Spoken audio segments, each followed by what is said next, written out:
అసలు నాకు వచ్చిన ప్రాబ్లం ఏంటో మీకు తెలుసా? నాకు వచ్చిన ప్రాబ్లం ఏంటో మీకు తెలుసా అని అడుగుతున్నాను. నేను అందరితో మాట్లాడేటప్పుడు చాలా బాగా మాట్లాడుతున్నా. నేను ఎప్పుడైతే వాయిస్ ఓవర్ ఇచ్చే టైంకి నా గొంతంతా నత్తి వచ్చింది. ఒక మాటనే 4 సార్లు. మళ్ళీ ఏమైనా నాకు నత్తుందా అంటే నత్తి కూడా లేదు, మంచిగానే వస్తాయి అన్ని మాటలు. సర్లే కానీ ఈరోజు నేను బాగున్నాను క్యూట్గా. ఇంకోసారి వీడియో యాడ్ చేస్తా, చూసి చెప్పండి. ఏం లేదు, ఈరోజు నేను చాలా అంటే చాలా సంతోషంగా ఉన్నా. ఎందుకో నేను లాస్ట్లో వీడియోలో చెప్తా, మీరైతే గెస్ చేయండి. గెస్ ఏం చేయొద్దులే, గెస్ చేసే అంత పెద్ద విషయం ఏం కాదు.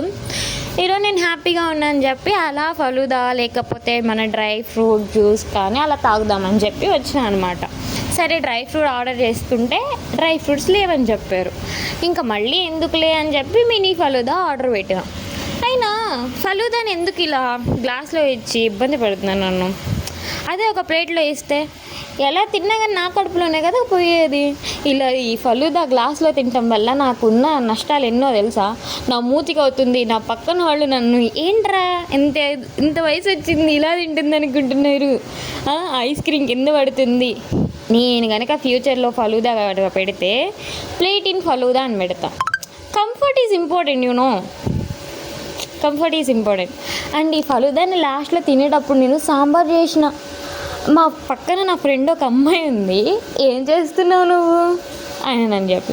సర్లే ఇదంతా సోది ఎందుకులే. ఈరోజు నేను ఎందుకు హ్యాపీగా ఉన్నానంటే ఈరోజు నన్ను బెస్ట్ ఆపరేటర్ అని చెప్పినారా.